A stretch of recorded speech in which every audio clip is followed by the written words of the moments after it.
निश्चितपणाने तयार आहे। खरं तर त्यांना इकडे आणण्यामध्ये ज्या पद्धतीने एका बाजूला धैर्यशील माने, दुसऱ्या बाजूला धनंजय महाडिक साहेब आणि विशेषतः आमचे आदरणीय डॉक्टर खासदार श्रीकांत शिंदे साहेब यांचे सगळ्यांचे प्रयत्न होते।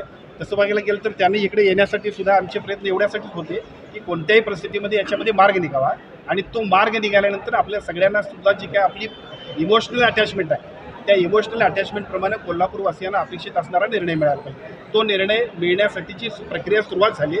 फक्त इट्स अ लीगल प्रोसेस। त्यामुळे ह्या लीगल प्रोसेसला आपण पुढे जाऊ आणि कोणत्याही परिस्थितीत आपल्या सगळ्यांना ज्या पद्धतीची नांदणी मठाची परंपरा आहे त्या पद्धतीची हाती आपला जो आहे तो आपल्याकडे राहण्यासाठीचे संपूर्ण निर्णय आपल्या पद्धतीने करून घेण्यासाठीची प्रक्रिया आता दोन्ही बाजूंना सुरू झाली। कोल्हापूरकरांच्या समोर वनतारा बॅकफूटवर आलं असं म्हणायचं का? वनतारा मुळातच फ्रंट फूटवर नव्हतं। वनतारा हे बाल संगोपन केंद्र असतं तशा पद्धतीचं हत्ती संगोपन केंद्र आहे। त्यांना काही अधिकार नाहीत आणि त्यांचा याच्याशी काही संबंध नाही। सुप्रीम कोर्टानं ज्यावेळेला पेटाच्या निर्णयाप्रमाणे एखादा निर्णय घेतला तर तो कुठं ठेवावा त्यासाठी आता सध्याच्या काळामध्ये उपलब्ध असणारी एक यंत्रणा म्हणजे वनतारा।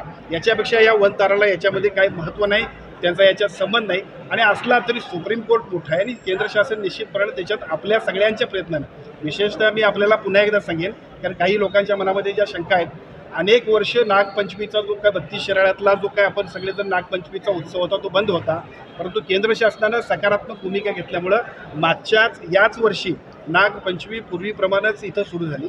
त्यामुळे मला असं वाटतं की आजचा सुद्धा जो निर्णय आहे तशाच पद्धतीने करण्यामध्ये आपण यशस्वी होणार।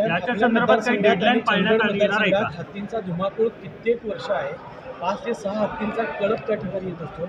वनताराला किंवा पेटाला तुम्ही तो पर्याय दिलेला आहे का? आज आम्ही तो पर्याय दिलेला आहे। त्यांना म्हटलं बाबा आमच्या या देवस्थानच्या हातीपेक्षा ज्यांच्यामुळे आम्हाला त्रास होतोय त्या हातींना तुम्ही घेऊन जा आणि मला वाटते त्याच्याबद्दलची पुढच्या टप्प्यात त्याची टीम येईल आणि कोल्हापुरातल्या विशेषतः आजरा, चंदगड, भुदरगड, राधानगरीतल्या सगळ्या लोकांची सुद्धा त्यातून सुटका होईल। काही डेडलाईन याच्यामध्ये पाळण्यात येणार आहे का? कारण वनतारा यावी यासाठी खूप मोठ्या प्रमाणात चळवळ सुरू आहे, ती चळवळ वाढत राहणार आहे। सरकारच्या वतीनं कशा प्रकारे तुम्ही शब्द देणार आहात? पदयात्रा देखील रविवारी जनभावना आणि जनभावनांचं प्रतिबिंब आपण समजू शकतो। यासाठीच तर दोन्ही खासदार महोदयांनी या ठिकाणी प्रयत्न केले आणि ते प्रयत्न आणि त्याला टाईमलाईन सुप्रीम कोर्टामध्ये ज्या पद्धतीची निर्णय प्रक्रिया व्हायला पाहिजे तोपर्यंत आपण प्रयत्न करतोय आणि आपण ते यशस्वी होणार आहोत। राजकीय बळी त्या ठिकाणी होता दिसते का? कारण माझी एवढीच विनंती आहे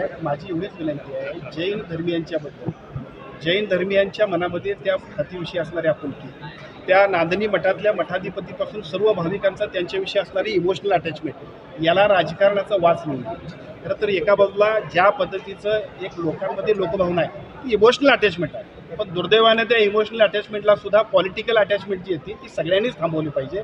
आपला नांदणी मठाचा हाती आपल्या परत आला पाहिजे। त्यासाठीची प्रक्रिया दोन्ही बाजूंना सकारात्मक पद्धतीनं केंद्र शासन आणि दुसऱ्या बाजूला वनतारा आणि तिसऱ्या बाजूला सुप्रीम कोर्टामध्ये सुद्धा ती मोहीम यशस्वी करण्यासाठीची प्रक्रिया आज कलेक्टर ऑफिसमध्ये यशस्वी पद्धतीने सुरू झाली। त्याचं निश्चितपणे सगळ्या लोकांना स्वागत केलं। आपण पाहतो की इतर ठिकाणी सुद्धा मठांना नोटिसा गेलेल्या आहेत, पेटांना नोटिसा बजावलेल्या आहेत, त्या संदर्भात काय चर्चा झाली का? काय बोलणं झालं का? तसं आजच्या म्हणजे नांदणी मठाच्या निमित्तानं काही गोष्टी नवीन सुद्धा सुरू होतील कारण एका बाजूला सुप्रीम कोर्टानं हा निर्णय घेतला हे खरा आहे, परंतु जिथं जिथं अशा भावनिक ज्या काय अशा पद्धतीचं नातं असते तिथं काय करायला पाहिजे याच्याबद्दल सुद्धा भविष्य काळामध्ये सुप्रीम कोर्टाकडे सुद्धा केंद्र शासनानं म्हणणं मांडलं पाहिजे। मला वाटतं या निमित्तानं ती प्रक्रिया सुद्धा सुरू होईल। साहेब, नांदेडचा एक विषय आहे, एक व्हिडिओ व्हायरल होतोय। नांदेडच्या एका रुग्णालयात रुग्णांच्या अंगावर उंदीर नाचतात।